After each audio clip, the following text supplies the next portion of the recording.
Earlier this year, Jeanette and I went to a retirement home in Somerset West to say goodbye at the memorial service of Clem Sunter. Now, Clem Sunter was a giant in South Africa. And the thing about Clem Sunter that sparked my memory was looking back at those 3 days of the BizNews Conference and those 28 speakers. Clem wrote a book in 1993. It was called Pretoria Will Provide and Other Myths. And Clem was telling us back then, 33 years ago, that we're mad if we think that the government is going to look after us. The penny, 33 years later, from what we saw at what we call BNC 8, it's our 8th BizNews Conference, has finally dropped. But the talks were, to a large degree, focusing on a parasitic state that is paralyzed through inaction. We have a ruling party who thought they were going to rule until Jesus comes again, remember? We have an opposition party that many of us think are not aggressive enough, although they are learning that coalition politics is very, very different to what we've been through in our country. And we have a nation that is confused. We don't really understand why it is that we've had 15 years of flatlining economy. This emphasized it to me. Mark Juergens is one of the many business leaders who've come to Hermanus and live here now. He was telling me over lunch yesterday that his home, when they sold it in Bedfordview, beautiful suburb in Johannesburg, he got the price that it had been valued in 20 years earlier. Now, when your home is not growing, and that is your biggest asset, you know there's something wrong in the economy, because property thrives when there's confidence. Of course, the contrast is where we live, isn't it? And it shows good governance. When the streets are cleaned, when the potholes are cleaned up, when street lights break and people fix them immediately. When you get good governance, things actually work. But sadly, for the vast majority of South Africa, they are learning the hard way that Pretoria will provide is a myth. It's fake news. And that came out really strongly at this conference. I love interviewing people who've actually been there. And so what I'm going to share with you tonight is having been on the stage, interacting with those people who were around. And we've got to start off with the US ambassador, Brent Bozell. We get everybody together on the Monday night. The speakers come together. We have 10 youngsters who are paid for by the community. Those young stars, as we call them, they come to meet the speakers. And then the sponsors of those young stars come along as well.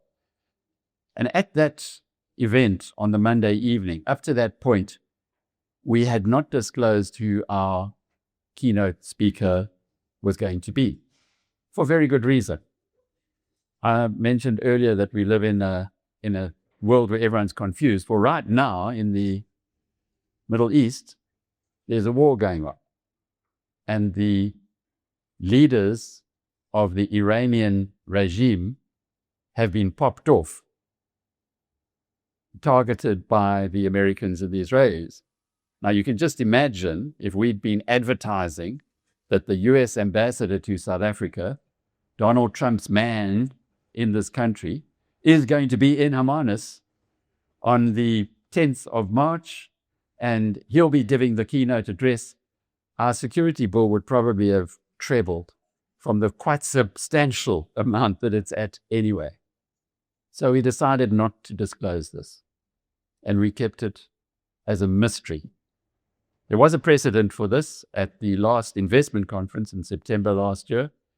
You may recall that the former CEO of Eskom, Andre de Ruyter, was under great threat from nefarious people, and we did the same thing.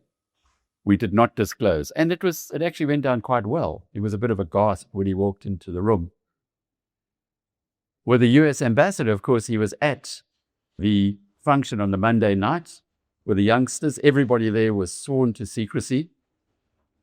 And I had the privilege hosting something like this, of engaging with him. And often it's with your own engagement that you can start gauging about the person himself. So he came onto the stage. Incidentally, there were 600 people in the room. I checked today. The recordings of the event have now been watched by 661,000 people. So for every one person in the room, 1,000 have attended by watching the recordings. 1.8 million videos. So on average, those 661,000 people have watched 3 of the recordings of the speeches. Hermanus is well known, I can tell you, as a result of this. Not that it wasn't well known before. But it got even more well known because the US ambassador then stood up, had a speech which I thought was extremely positive. We want to work with you in South Africa. We want you to see the benefits of free enterprise. But what he said in our Q&A conversation, I didn't goad him into it by any means. That's not my style. But he said, I don't care what your courts say. Kill the Boer is hate speech. Now remember, why would he say something like that? Because the previous 35 years, his company is about analyzing the media, finding out what the media is saying, what they really do. In other words, is the media being pushed in one direction or another? So this is his world. And he says, kill the Boer is hate speech. That was the trigger that the ANC needed. They couldn't really take him on just about anything else, Steve, because his speech was so humble, considerate, and positive. In fact, I was hoping that someone in Pretoria there were people from there in the room, but someone in Pretoria would listen to this and say, man, we got a chance now turning things around. But of course, we had our ambassador, wasn't really our ambassador, Rasul's not really representative of sensible people in South Africa. We'd had him kicked out of the United States, and as a consequence, there was an opportunity now to do the same to the American who Donald Trump had sent here, because of one little thing that he'd said at the BizNews Conference. There was a short, we call it a short, it's like 30 seconds. You know, if you watch TikTok, the one that our team put together was watched by 4 million people. And in that short, it said that catchline: I don't care what your courts say, it's hate speech. As a consequence of that, we were told by our partners of ENCA that the ambassador had been recalled, i.e. was being kicked out. And that was a bit of a shock, so we passed on what we'd heard. I got hold of the the team that had come with the ambassador, and they said, no, it's nothing like that. He's been in there, he's spoken to them. They had, they wagged their finger at him. It's called demarching, whatever that's supposed to mean in diplomatic terms, but it's don't do that again.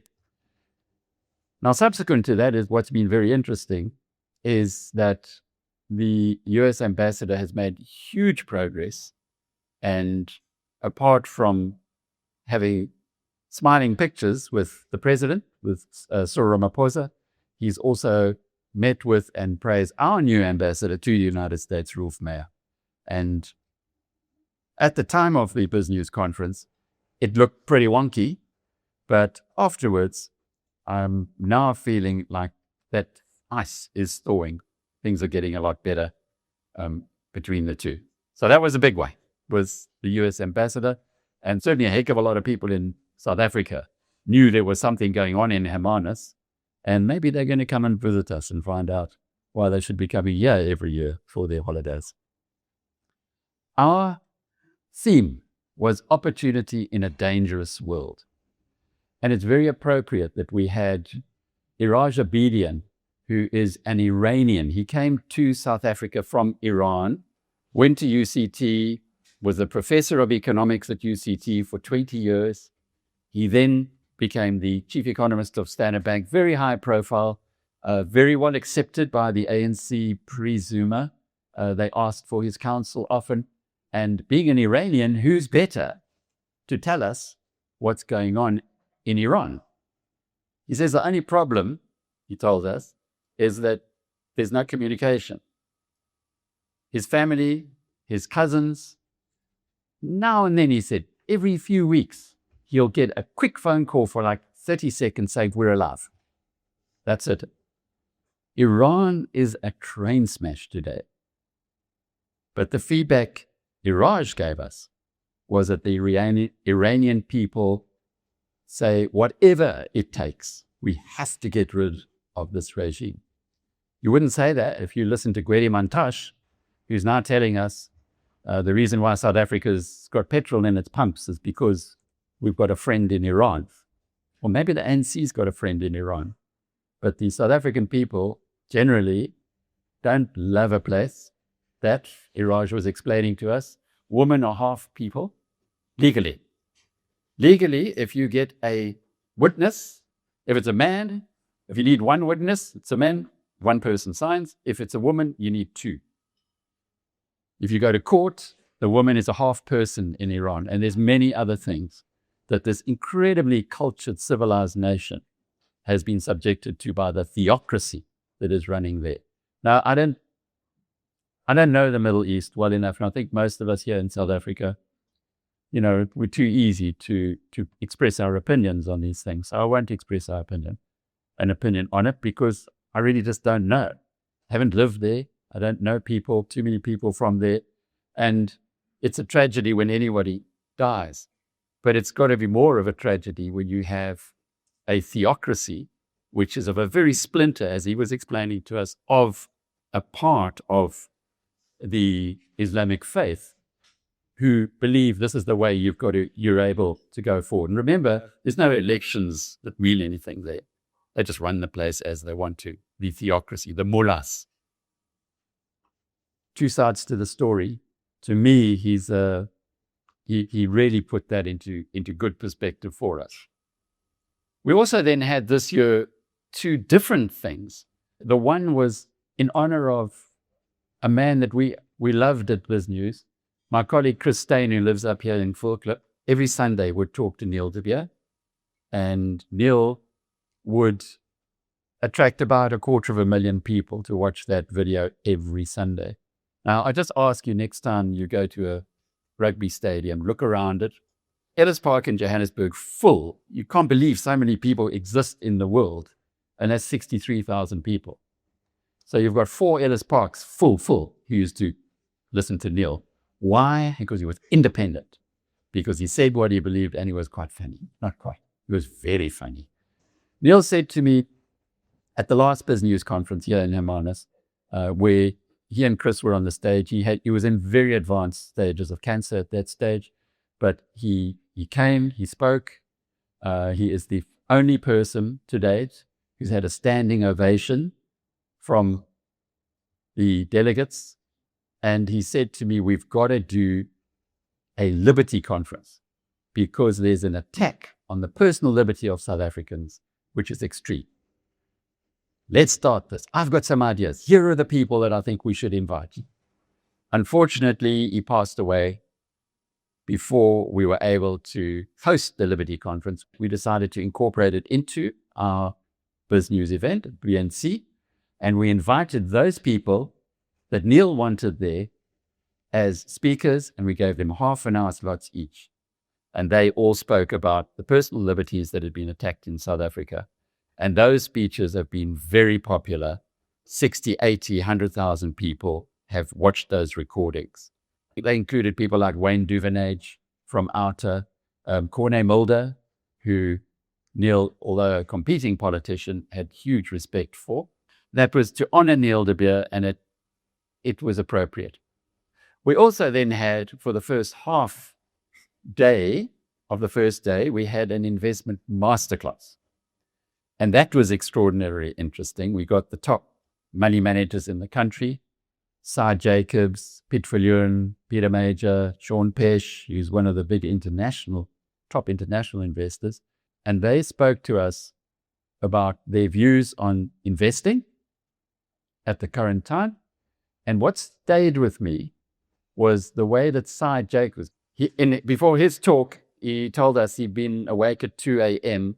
watching the latest Donald Trump presentation on television. I mean, there he is. He's at the BizNews Conference, getting ready to make his speech, but he's not missing out on what's going on there.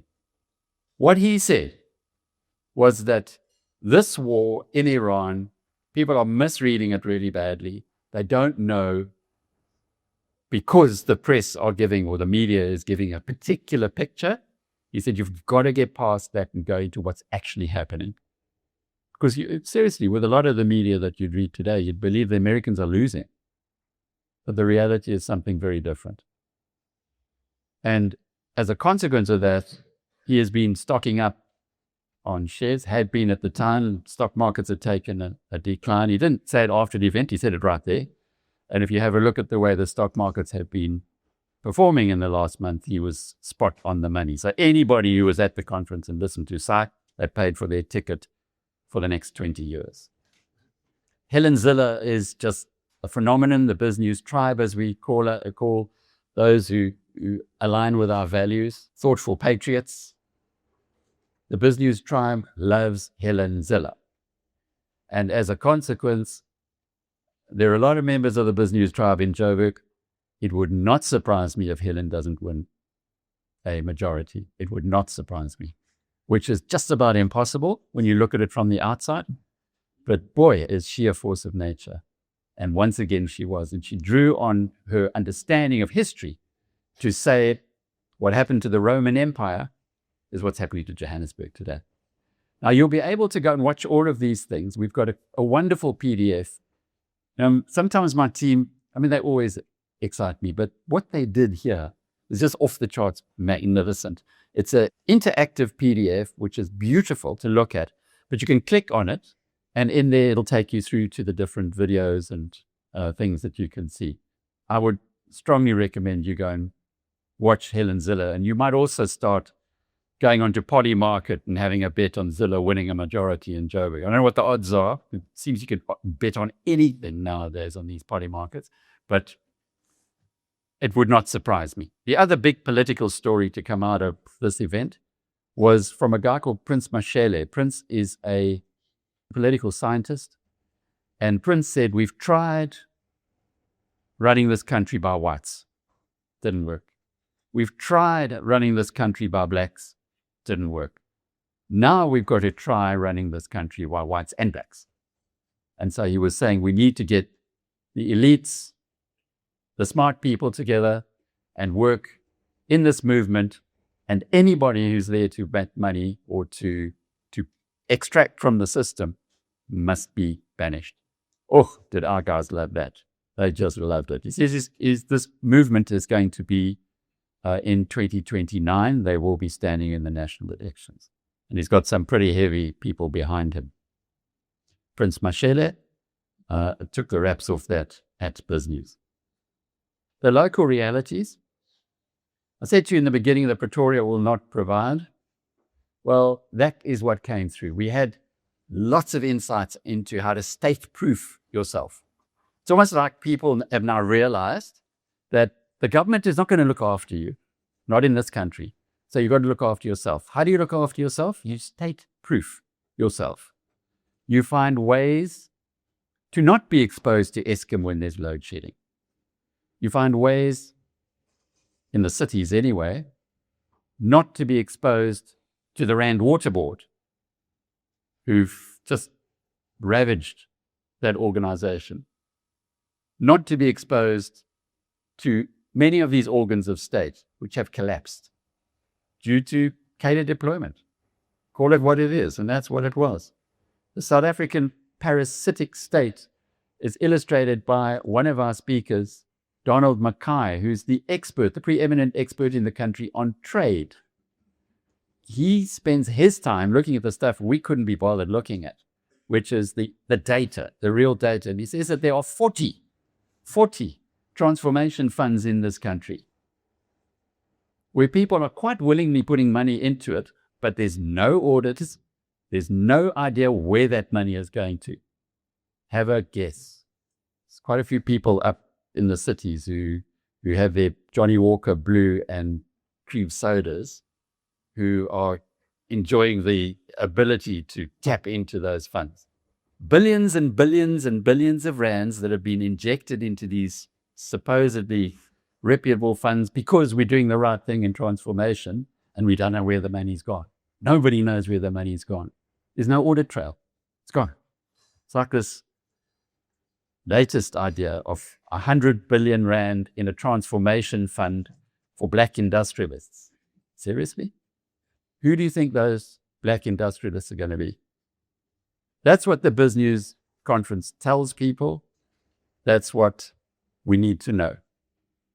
Because it's taxpayers' money that is going into this parasitic state. I'll have you know that there's 1.1 million people that we as taxpayers fund. 1.1 million people that our taxes fund. And a lot of those people, as we now know, are actually not getting paid what they should be paid. And I don't mean they're underpaid at all. But a lot of what came through here was the fight back. We heard from Wayne Duvenage about civil society, how Outer is a team of about 45 people now, funded just by people like you and I, who give 100 Rand, 1,000 Rand a month, 10,000 Rand some people, and they put their team, lots of professionals and lawyers, onto the worst of the abuses. And they have a smorgasbord of choice. We heard from Melanie Vaness, who is the head of the South African Business Chamber, and she serves on the International Business Chamber's body. She's run the Pietermaritzburg and Midlands Chamber of Business for a couple of decades now. Wonderful servant of society and a real dynamo. We heard from her how Maritzburg businesses are fighting back, how they're taking Maritzburg, which is a city that is bankrupt. You remember Maritzburg's the place where the mayor decided to sponsor her own football team with the ratepayers' funds. Yeah. Crazy stuff happening. We also heard from her that General Mkhwanazi, Nhlanhla Mkhwanazi, who made all the fuss in July last year, when he stood up in his fatigues, surrounded by some people on masks, and he said, this place is in trouble. And we've had many people, you've seen a whole commission of inquiry looking at it. She also said, he's a good guy. He's a really good guy. And we in KZN know that. We in KZN business. Because for the first time, if something crazy is happening, we know that the police will come and help us. Interesting. Another side of it. And then the final talk was from John Endres. John Endres is the CEO of the Institute for Race Relations, which is an organization that's nearly 100 years old, and it has been fighting for the truth for almost 100 years.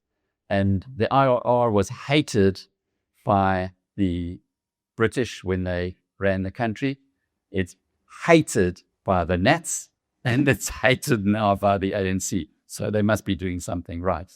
And John Endres said, we have to be aware that this parasitic state exists, that they will take from you if you allow them, and you need to look at the world in a pragmatic way.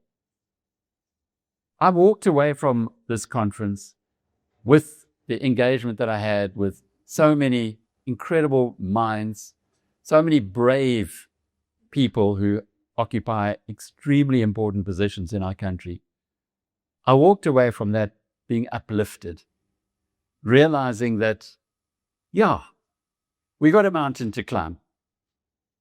But at last, at least the majority of the people who think realize that Pretoria will not provide, and that we need to do something to turn this place around, because they ain't going to be doing it for us. And that, I think, made the whole exercise worthwhile. And I'm so pleased I've had the opportunity of sharing it with you tonight. Thank you.